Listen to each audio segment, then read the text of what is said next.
पाकिस्तान तहरीक इंसाफ के तमाम अराकीन ने बाइकआउट कर दिया। अब पहले आप ये देख लें कि अराकीन है कितने। वहां जो 75% एमएनएज हैं, 75% वो पाकिस्तान तहरीक इंसाफ के हैं, और एक जो तहरीक इंसाफ का नहीं है उसने भी इमरान खान के नाम पर वोट मांगे हुए हैं, मुबारक जेब, और उसको वोट भी पाकिस्तान तहरीक इंसाफ का पड़ा हुआ है जो आइंदा नहीं पड़ेगा। वहां के जितने एमपीएज हैं 80% से ज्यादा एमपीएज पाकिस्तान तहरीक इंसाफ के हैं, 80% से ज्यादा, और यानी 11 एमपीएज हैं पाकिस्तान तहरीक इंसाफ के 13 में से। एक फजलुर रहमान की पार्टी का है और एक फार्म 47 के ऊपर एक बनाया गया था एमपीए, और ये जो बनाया गया था इकबाल वजीर, इसके बारे में कहा जाता है कि ये वो जो पीटीआई पार्लियामेंटेरियन एक जमात बनी थी अलग से, ये उसका एक परवेज खटक वाली गालिबन, तो ये एक एमपीए वो है। तो इस तरह वहां पे पाकिस्तान तहरीक इंसाफ की अक्सरियत है, 80% से ज्यादा है, और इन लोगों ने बाइकआउट कर दिया। बाइकआउट के लिए बाकायदा पाकिस्तान तहरीक इंसाफ में एक डिस्कशन हुई और उसमें ज्यादा लोगों ने यह मशवरा दिया कि बाइकआउट ही करो, इस मीटिंग में जाओ ही ना, वजीर आजम के साथ बैठो ही ना, उसके साथ बात ही ना करो। आप मिलने जाएंगे, वो उसकी तस्वीरें बनाएंगे, वीडियोस बनाएंगे, वो पब्लिक करेंगे, बाद में कहेंगे देखें जी हमने इनकी मुशावरत से ये काम किया। मेरी राय मुख्तलिफ है और पाकिस्तान तहरीक इंसाफ के कुछ और लोगों से मेरा राब्ता हुआ, उनकी राय भी मुख्तलिफ है। कुछ लोगों का यह भी कहना था कि इस मीटिंग में जरूर जाना चाहिए था इन अराकीन को, और वजीर आजम के मुंह के ऊपर कहकर आना चाहिए था कि ना हम फाटा में ऑपरेशन करने देंगे, ना हम फाटा में किसी किस्म का लोगों को उनको बेघर करने देंगे, और ना हम वहां की मादनियात पर कब्जा होने देंगे। और ये बात वजीर आजम को बता के फिर मीडिया को बता देते। तो मीडिया में तो बाइकआउट है, लेकिन सोशल मीडिया में तो ये चीजें आ जाती ना, कम से कम रिकॉर्ड का हिस्सा बनाते, उसके बाद निकलते एक प्रेस कॉन्फ्रेंस करते, उसमें तफसीलात सामने रखते। लेकिन इकबाल अफरीदी साहब हैं या बाकी लोग हैं, इन्होंने खुलकर इस पे बात की है। अभी इस पे एक जो है वो मीडिया को ब्रीफ भी किया, जहां पे जो है वो बैरिस्टर गौहर साथ बैठे हुए थे, और सेफ्रॉन कमेटी ने सूबे के कामों में मुदाखलत की कोशिश की है। एक तरफ वफाक हमारा हिस्सा नहीं दे रहा, उन्होंने ये कहा, वफाक ने हमारे फंड्स रोके हुए हैं, गुज़िश्ता 3 साल का 360 अरब रुपया देना है, 120 अरब रुपया सालाना, तो 360 अरब रुपया अभी इन्होंने देना वो बाकी है, यानी 360 अरब बाकी है, वो पैसा नहीं दे रही है। और ये पैसा किसको देना? फाटा को देना, ताकि वहां पे तरक्की हो, वहां पे खुशहाली आए, वहां पे सिक्योरिटी बेहतर हो, वहां के नौजवानों को रोजगार मिले, वहां के बच्चों को तालीम मिले, वहां की खवातीन को जो है वो तहफ़्फ़ुज़ मिले। तो उसके लिए 360 अरब जो है वो वफाकी हुकूमत ने देना, वो नहीं दे रही, और इसके बावजूद वो कहते हैं जी फाटा पे हमने टैक्स लगाने हैं। तो तहरीक इंसाफ ने इसके खिलाफ एक प्रेस कॉन्फ्रेंस की है, और इसमें जो इकबाल अफरीदी साहब हैं उन्होंने भी इसका बाइकआउट किया, और बाकायदा उन्होंने कौमी असम्बली के अंदर भी इसके ऊपर बात की है। तो बड़ा जोर देकर यह बात हो रही है। आने वाले दिनों में जो मुझे इतला मिली है वो ये है कि फाटा के हवाले से एक जरगा होने जा रहा है, जो पाकिस्तान की मिलिट्री एस्टेब्लिशमेंट को रोकने के लिए होगा, और ये जरगे के अंदर बहुत सारे लोगों को शामिल किया जाएगा, और कोशिश की जाएगी कि इस जरगे में सारी पॉलिटिकल पार्टीज को भी शामिल किया जाए, जैसा कि फजलुर रहमान साहब की पार्टी है, जमात इस्लामी है, एएनपी है, पीटीआई है। तो ये लोग सारे इकट्ठे होकर बैठेंगे, कबायली अमायदीन भी बैठेंगे, और उसमें ये फैसला करने जा रहे हैं आने वाले दिनों में, जो अभी तक मेरे पास इतला, इसको प्लान किया जा रहा है, अभी देखें कहां ये मामला कहां जाता है या इसका नतीजा क्या निकलता है। लेकिन मंसूबा यही है कि फाटा को बचाया जाए, फाटा की मादनियात को बचाया जाए, फाटा में कत्लो गारतगिरी रोकी जाए, फाटा में ड्रोन हमले रोके जाए, फाटा के अंदर एक नया मिलिट्री ऑपरेशन जो प्लान हो रहा है वो रोका जाए। तो फाटा के वसाइल और मादनियात पर कब्जे की लड़ाई और नए ऑपरेशन की तैयारियां, इसके ऊपर जरगा हो सकता है आने वाले दिनों में, और कोशिश की जाएगी कि फाटा को बचाया जा सके, जैसे उसको हमेशा इस्तेमाल किया गया कबायली इलाकों को अपने फायदे के लिए, डॉलरों की जंग के लिए, तो आइंदा उसको इस्तेमाल ना किया जा सके। नंबर 2, एक मामला बड़ा उठा हुआ है, और पीएमएलएन को ना एक बात का बड़ा दुख है। देखिए पीएमएलएन अभी उन्होंने पंजाब असेंबली में 26 अराकीन को नायल करने की बात की, बड़ा उन्होंने रौला डाला उसके ऊपर। मलिक अहमद साहब बड़े अग्रेसिव होके वो प्रेस कॉन्फ्रेंस कर रहे हैं, बड़ी उजलत में लग रहे हैं, ऐसा लगता है कि वो बदमजा हुए हैं, क्योंकि मरियम नवाज को राजी रखने के चक्कर में मलिक अहमद खान साहब ने नो बॉल कर दी है। यानी आप ये कैसे कर सकते हैं कि एमपी एहतजाज कर रहे हैं, और एहतजाज करने वाले एमपी को आप कहें जी क्योंकि इसने एहतजाज किया, मरियम नवाज की शान में गुस्ताखी हो गई, लिहाजा एहतजाज करने वाले एमपी को हम कर रहे हैं फारिग। अब ये मेंबर असेंबली नहीं रहेगा, इसको नाअहल कर देंगे।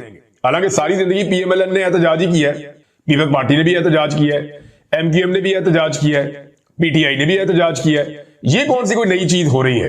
बजट के मौके पर तो बड़ा बड़ा खौफनाक एहतजाज होता है, ये तो कुछ भी नहीं है, मछली मंडी बन जाता है ऐवान। और बहुत सारी हाथापाई की लड़ाइयां जो है वो रिपोर्ट हुई है। यहां तो हाथापाई भी कोई नहीं हुई। तो आप सिर्फ इस बुनियाद पे कि शहजादी साहिबा को पसंद नहीं आया, नागवार गुजरा कि उनके मुंह के ऊपर आकर किसी ने चोर के नारे लगा दिए या चोर की बात कर दी, तो वो ज़हनी मरीजा की वजह से उसको राजी रखने के लिए आप अब 26 अरकान असेंबली की बलि चढ़ाने जा रहे हैं। तो मलिक अहमद साहब जो है उनको पार्टी के अंदर से भी मुखालफत का सामना करना पड़ा, तो बड़े बदमजा हुए हैं। अब वो जस्टिफिकेशन दे रहे हैं इस बात की कि मैंने क्यों इनको नाअहल करवाने का फैसला किया।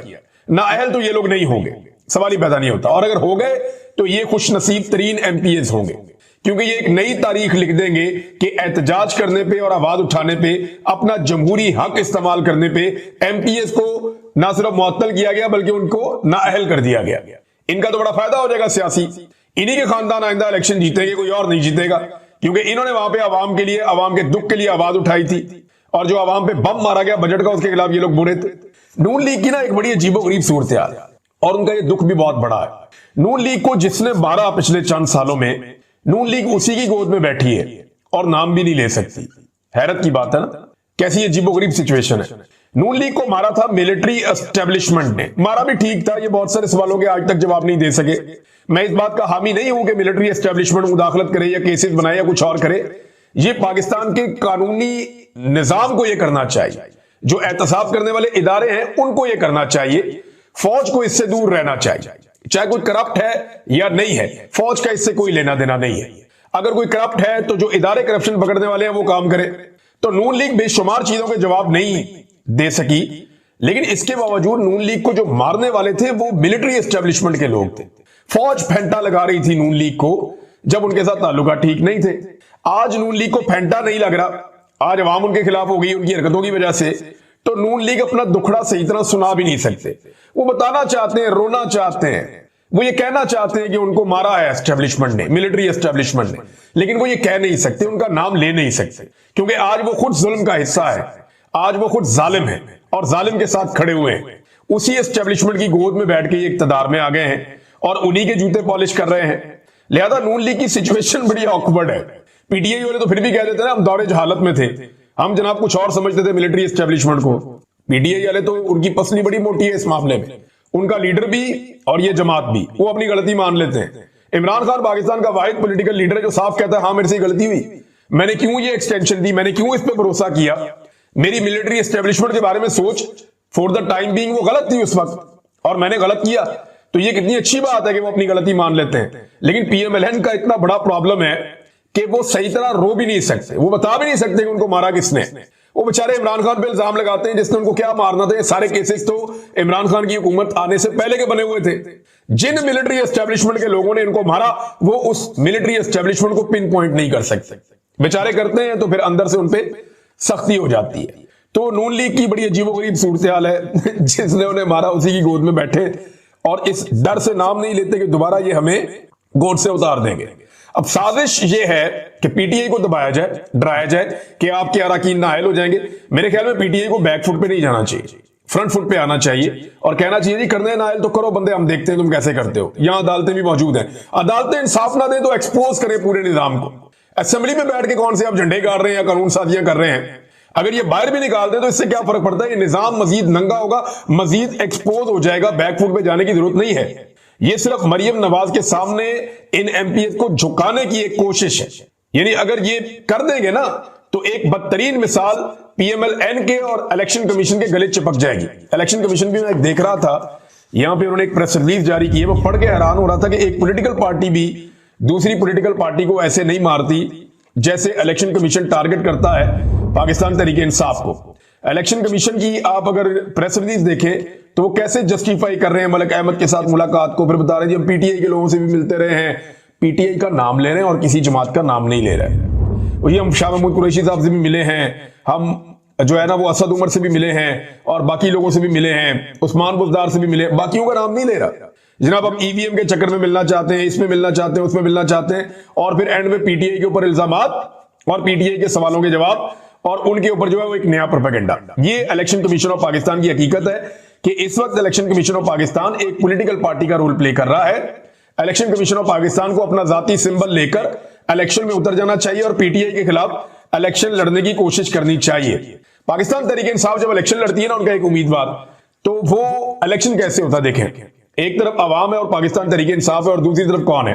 पाकिस्तान की मिलिट्री एस्टेब्लिशमेंट, पीडीएम की सारी जमातें, पाकिस्तान की ब्यूरोक्रेसी, पाकिस्तान का पूरा स्टेटस को, पाकिस्तान का इलेक्शन कमीशन, इन सारों के खिलाफ पाकिस्तान तहरीक इंसाफ इलेक्शन लड़ती है। आप अंदाजा करें, और इसके बावजूद वो 180 से ज्यादा नशिस्तें जीत जाती है, और ये सारा निजाम मिलकर पीएमएलएन को सिर्फ 17 सीटें दिलवा पाता है। लेकिन उसके बाद जो है वो फिर 2 नंबरी होती है, जाली फॉर्म 47 आते हैं, और 2 नंबर तरीके से ये इलेक्शन बनाया भी जाता है, ये इलेक्शन जीता भी जाता है। नाज़रीन, अब एक तरफ पीटीआई के लोगों के साथ ये कर रहे हैं, दूसरी तरफ जो सुप्रीम कोर्ट ऑफ पाकिस्तान ने रेवड़ियां बांटी है ना, जो माले गनीमत बांटा है मखसूस नशिस्तों का सारी सियासी जमातों में, उनमें एक और बड़ी इंटरेस्टिंग चीज है, मैं आपके साथ शेयर करता हूं। आपको शायद थोड़ा सा गुस्सा आएगा, मुझे तो बहुत गुस्सा आ रहा है कि जिन अराकीन को अब इन्होंने नशिस्तें दी है ना, उन्हें पिछली तनख्वाहें भी देंगे कि आ जाओ भाई अपनी तनख्वाहें भी ले लो पिछली। यानी उनको अब तनख्वाहें दी जाएंगी जिस अरसे में उन्होंने कोई काम नहीं किया। काम तो उन्होंने आने वाले अरसे में भी कोई नहीं करना।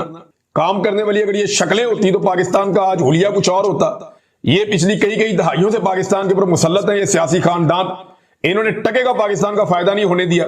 खुद ये अरबों खरबोपति हो गए, कई जजीरों पे, कई ममालिक में, कई बड़े आदमों में इनकी जायदादें बन गई। खुद इन्होंने अपनी 7-7, 10-10 नस्लों का माल इकट्ठा कर लिया, लेकिन पाकिस्तान का इन्होंने कबाड़ा कर दिया। अब ये जो लोग हैं इनको पिछली तनख्वाहें भी अब साथ में मिलेंगी। जिस अरसे में इन्होंने काम नहीं किया उस अरसे की तनख्वाहें भी इन्हें दी जाएंगी। और इन्हें क्या चाहिए? सिर्फ मशहूरी, सिर्फ अपने इश्तिहारात इन्हें हर जगह पे लगाने हैं। शाकिर अवान साहब ने एक बड़ी इंटरेस्टिंग बात बताई, और लाहौर से वो रिपोर्ट करते हैं, तो लाहौर के बारे में उन्होंने बताया कुछ। उन्होंने कहा कि माह मुहर्रम के 10 दिन के लिए पंजाब भर में कौमी खजाने से अरबों रुपए लगाए गए हैं। सबसे ज्यादा तशहीरी मुहिम जो है वो पैसे इसके ऊपर लगाए गए। लाहौर में सिर्फ 18 बिल बोर्ड्स पर 20 करोड़ रुपया खर्च कर दिया गया।